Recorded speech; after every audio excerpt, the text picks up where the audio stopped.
There you have it. Cody Rhodes finishes the damn story. Last night in the main event of WrestleMania Night 2 Sunday Extravaganza Year 2 between Cody Rhodes and Roman Reigns, Cody finally pins Reigns and becomes the undisputed WWE Universal Champion. Look at the joy on this man's face. He is ecstatic. This is what he's been longing for years, to be on top of the number one company, and the company where his dad wrestled, his brother wrestled, and where he was a mid-quarter, and he came back and did what he was meant to do and win that top title in the company. First off, let's just say shout out to Roman Reigns for carrying this company for 4 freaking years. When this man became champ, speared the Fiend, Bray Wyatt, rest in peace. It was 2020. We were all still wearing masks. I was 16 in high school. I'm 20 now. I'm about to be 21 next month. So the amount of work this guy put in is absolutely ridiculous for us, and I can't appreciate enough how much Roman Reigns has meant to all of us wrestling fans. He went from the most hated hero when nobody liked him, when he was the big dog, to the most loved villain, man. Like, remember the amount of memes this guy has created just off his promos alone, and now it's over. It sucks. When one story ends, another one begins. So we're gonna see how Cody becomes, the face of WWE maybe, or how do you say it? We're gonna see how Cody Rhodes molds into his own shoes, while we don't know what's gonna happen with Roman Reigns in the near future. I hope he takes a break. It's very, very, very much needed. And yeah, you could say he's a part-timer this, part-timer that. But when you're at the level of Roman Reigns and you have all these other opportunities where you don't need to wrestle as much and your star power never goes down, are you gonna work as much? I wouldn't. Making Roman Reigns money, freaking wrestling every single night. He doesn't have to. He's just like that, We got to see The Rock and Cena again at WrestleMania, face to face. Rock bottom to Cena. He's laid out. And guess who comes out? The ghost of The Undertaker, still lingering around WrestleMania arenas.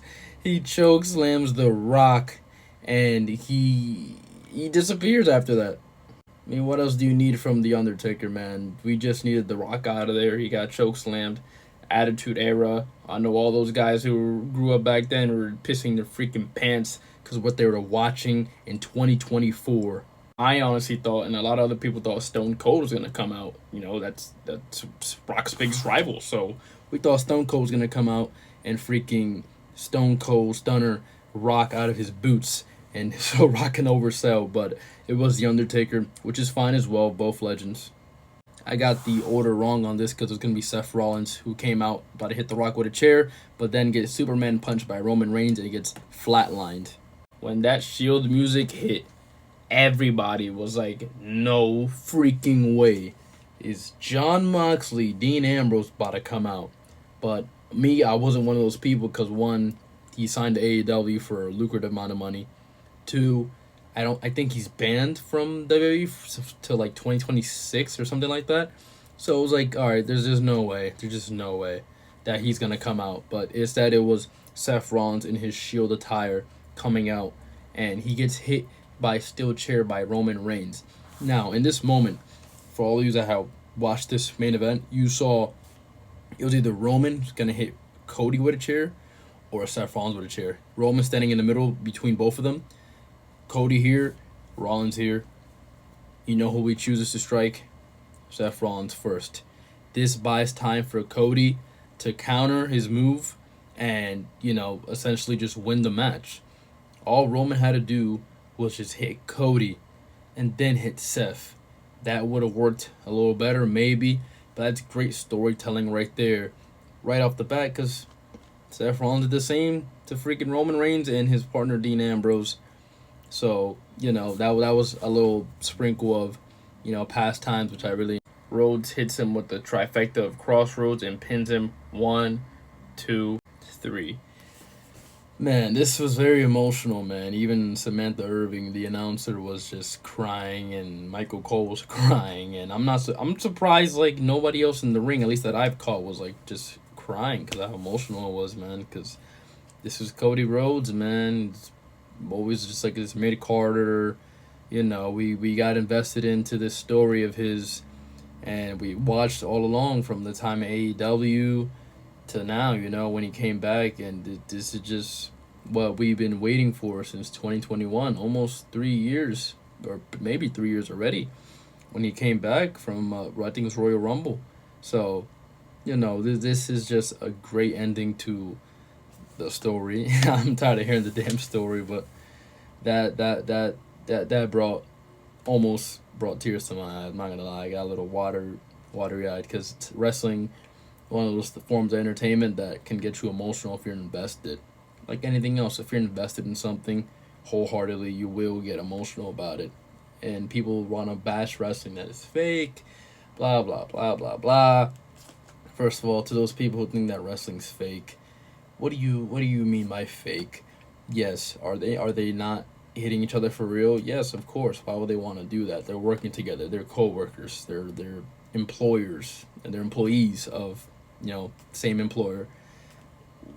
Yes, they're grown men in their tights and underwears fighting each other, freaking having a microphone and fake fighting. Yes, yeah, yeah, yeah. But these guys go out there every day on their hard schedules and just give us entertainment. They do get injured. They really do get injured, unlike your favorite freaking movie actors who are not even doing their own stunts half the time and don't even do anything remotely like how they do in the movies in real life. These guys are really doing stunts on the freaking, like, they're doing stunts right there and then. And if they mess up, you could probably hurt your opponent or yourself, and your career could be done like this. They can't get a redo. They can't do that. This is not about it being fake. It's not it about being, stupid or whatever. This is about people who grew up watching wrestling and loving the entertainment aspect and idolizing these guys, and just joyful moments from promos to matches to everything, man. This is one of those things that you want to remember for the rest of your life and say, wow, that's very inspirational. Maybe I can achieve my dreams. That's what this is about, man. This is all this is about, man. These guys are having fun. They're having the time of their freaking life, man. Look at the Cody's face, bro. That is what it is all about, man. The moment that caught me, man, that almost made me freaking cry was Cody just looking up to the sky when he got the championship in his hands when the ref gave it to him. Now that hits hard, man, because Dusty Rhodes, a great guy, great wrestler, great entertainer. He would have loved to see his son, win the biggest prize of them all and the biggest company of them all. And I'm glad he had his mom there though. That's really special. Nobody can replace a mom. But we know how hard Cody's worked. He's constantly giving us great entertainment. He has been part of this company. Well, he has been part of this wave of just like reset, like this new era of wrestling. Like I feel like in 2020, after that, you really had a shift to, this new era and bring guys, and these new guys are here. Like got Austin Theory and Grayson Waller, new champs, and you got some old stuff too, like R-Truth and Miz winning their championship. This WrestleMania really brought old with new, combined it, as we saw with the main event. Rock, Cena, Undertaker, Solo Sikoa, Jimmy and Jay, man. All this stuff is just absolutely great, and that's why I enjoyed this WrestleMania.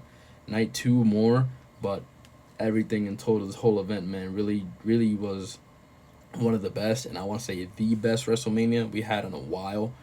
I'm not a big fan of older WrestleManias. I think they're just kind of bland, but I wasn't alive at the time to see those Rock and Austins and stuff like that, or at least I wasn't old enough to even comprehend what I was watching. But this is what I'm going to be talking about when years come by, and I'm like, wow, remember when Cody won the freaking title? Now he's 65 years old and no longer wrestling. He's a commentator or a freaking manager. But all in all, man, great event, and I hope all y'all take care of yourself, man. Stay good out there, man. Times are tough, but hope you guys have a good one, man.